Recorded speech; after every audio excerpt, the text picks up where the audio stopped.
Shalom, selamat pagi saudara yang dikasihi Tuhan. Kembali lagi bersama Firman Fajar yang akan mengawali hari kita semua bersama dengan firman Tuhan. Firman Tuhan pagi ini diambil dari Efesus 5 ayat 8 hingga ayat 9. Demikian firman Tuhan. Memang dahulu kamu adalah kegelapan, tetapi sekarang kamu adalah terang di dalam Tuhan. Sebab itu hiduplah sebagai anak-anak terang, karena terang hanya berbuahkan kebaikan dan keadilan dan kebenaran. Pada suatu hari, diilustrasikan ada seorang raja yang memutuskan untuk berkeliling melihat keadaan rakyatnya dengan menyamar sebagai rakyat jelata. Dalam perjalanan itu, sang raja yang menyamar itu melihat ada seorang anak gelandangan dengan pakaian compang-camping yang pingsan karena kelaparan. Karena belas kasihan di hatinya, sang raja kemudian membawa anak tersebut ke istana dan mengumumkan secara resmi untuk mengangkat anak ini menjadi anak raja. Raja juga memerintahkan seluruh pegawai istana untuk mengajarkan pola hidup sebagai anak raja. Bagi sang anak hal itu juga bukanlah hal yang mudah.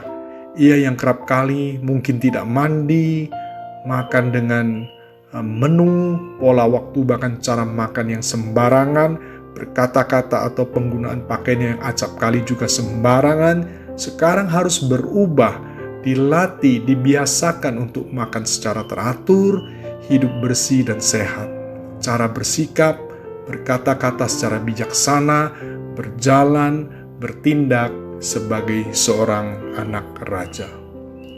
Firman Tuhan yang kita baca hari ini mengingatkan kita kembali bahwa kita semua karena dosa manusia pertama yaitu Adam telah membuat seluruh manusia juga memiliki identitas sebagai manusia berdosa yang punya kecenderungan untuk selalu hidup di dalam ikatan dan kebiasaan dosa.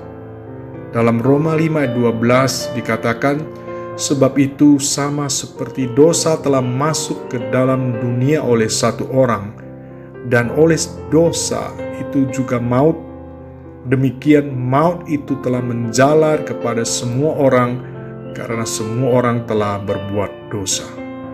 Tapi syukur kepada Allah, Allah yang dalam inisiatif kasih-Nya memutuskan untuk datang ke dunia, melihat dan merebut kita yang dicabik-cabik karena kuasa dan kendali dosa.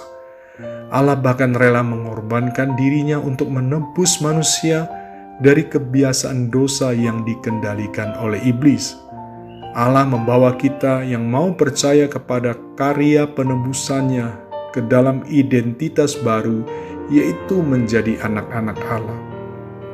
Dalam Yohanes 1 ayat 12 di sana dikatakan, tetapi semua orang yang menerimanya diberinya kuasa supaya menjadi anak-anak Allah, yaitu mereka yang percaya dalam nama-Nya.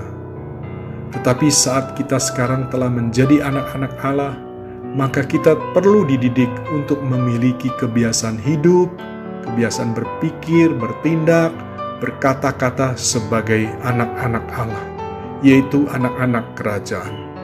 Proses ini bisa menjadi sulit jika kita mengabaikan identitas baru kita dan lebih menikmati identitas lama kita sebagai manusia dengan kebiasaan berdosa.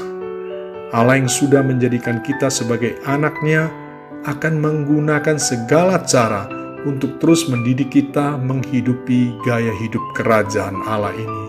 Jadi respon terbaik kita adalah miliki kerelaan hati untuk dibentuk oleh Allah. Selamat pagi saudaraku yang dikasihi Tuhan, selamat beraktivitas, Tuhan Yesus memberkati.